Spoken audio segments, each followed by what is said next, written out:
All right, we're very pleased to now welcome to the program former Expo. Again, you can follow him on twitter.com/slugger6177. It's Brad Wilkerson. Brad, thanks so much for taking the time. Thanks, guys, for having me. Good to be back on.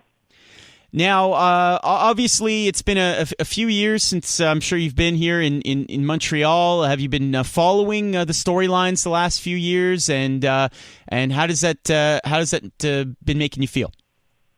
Well, it's good to follow. I think it's been exciting for the city of Montreal to see this, maybe coming to fruition pretty soon.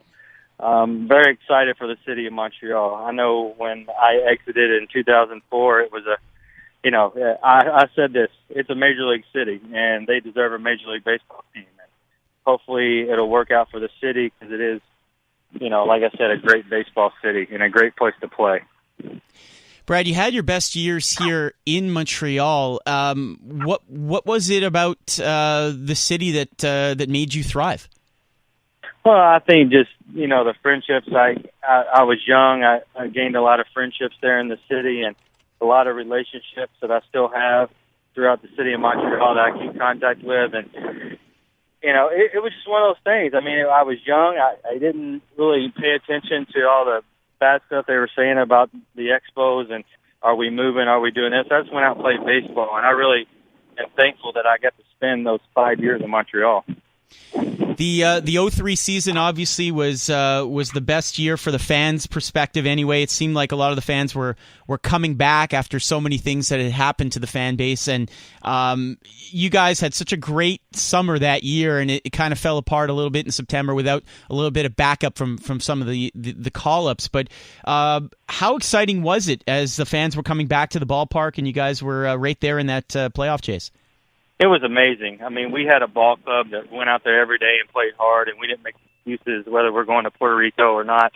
We just went out there and played the game hard, and I think our fans respected that, and they came out and supported us. And, we were a winner. Obviously, it didn't work out the way we wanted to, but, that was a season I remember the rest of my life, and we talk about that all the time. It was an enjoyable season. Did you happen to catch the preseason ceremonies this year back in April, where your former teammates Cabrera and Guerrero were honored on the field?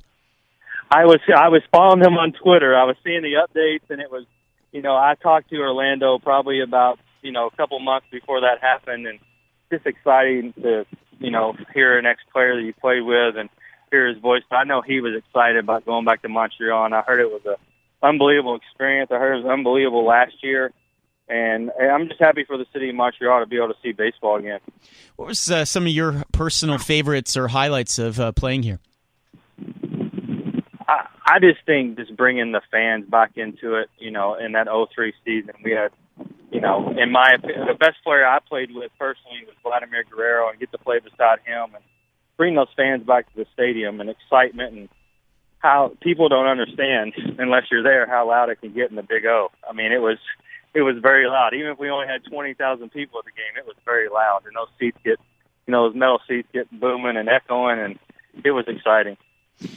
Chatting with Brad Wilkerson, former Montreal Expo. Brad, you were a first-round pick by the Expos in the 98 amateur draft. Obviously not the marquee organization in Major League Baseball. What were you thinking at the time? Was it a bit of disappointment, or how did you receive that? I didn't look at it as a disappointment at all. I felt like it was a system that I could get into. They've been known for developing players, and I wanted to get in that system and be involved in that system and learn in that system. They had such a great coaching staff and instructional staff at the minor league level.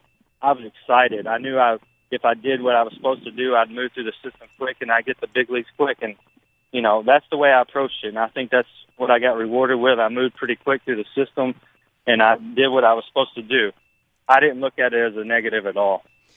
A lot of people refer to you as the last Expo because of the fact that you wore the uniform in November of 04 after the team had announced that they weren't going to be back for 05. They were moving to Washington. You end up playing with a team of Major League Baseball players in Japan wearing the Expo uniform in November a couple of months later. How was that? Was it a weird situation?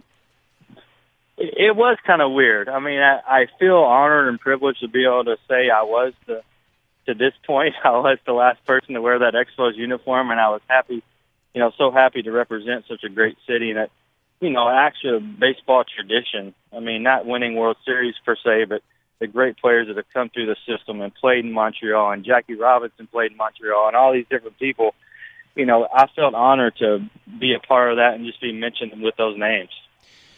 What was it? What was it like moving to Washington and being a part of the birth of a franchise, which of course people want to see happen here in a few years? 2005, you had 148 games played with the Washington Nationals and in a brand new city.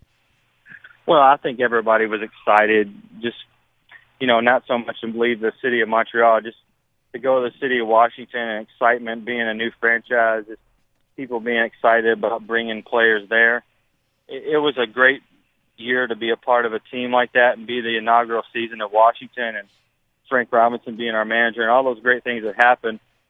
But it was kind of disappointing in a way for me because I spent my first 5 years in Montreal and I was kind of disappointed at that. So it was it was kind of a situation where, I was upset that we were leaving Montreal, but it was also a good situation that we were opening a new franchise and had a good time that year in Washington. Fans want to know, what are you up to now?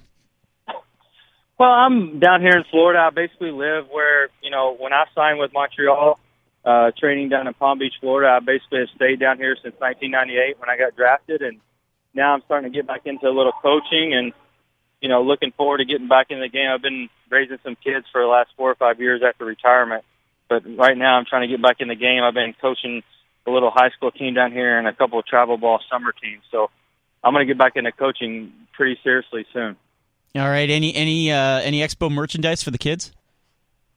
Definitely. They got some stuff. I mean, they see all the jerseys hanging on my wall at home, and, my son asks me questions all the time, what it was like, and, he loves the game of baseball, and I tell him stories all the time, so I'm fortunate to have a son that loves baseball probably more than I do.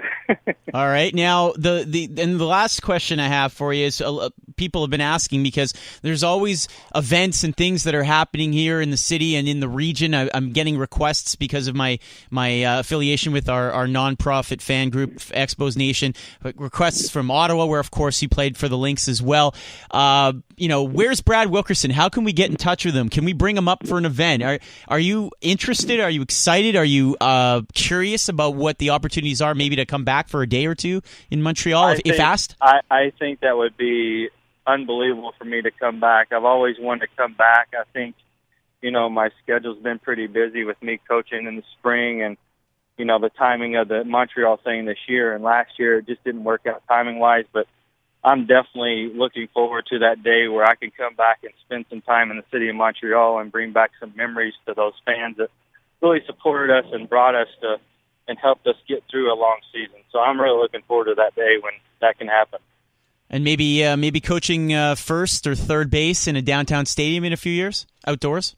That would be surreal. I mean, that would be too surreal for me. I mean, I envisioned that. I've imagined that, playing in a downtown stadium. But actually, at this point, coaching in a downtown stadium would be unbelievable for not only myself, but for the city of Montreal. I mean, I live downtown Montreal, and I can see what it can be. So I'm looking forward to that day, and I'm hoping it's going to happen. Did you have any favorite restaurants? I had a bunch. I mean, I spent a lot of time at Expectations for breakfast, different stuff like that. But there was a Italian restaurant that I loved in Old Montreal that I used to go to all the time. And dang, I forget the other one right down by my apartment. But there were so many great places to go and so many great people to meet. I mean, it was an unbelievable time for me.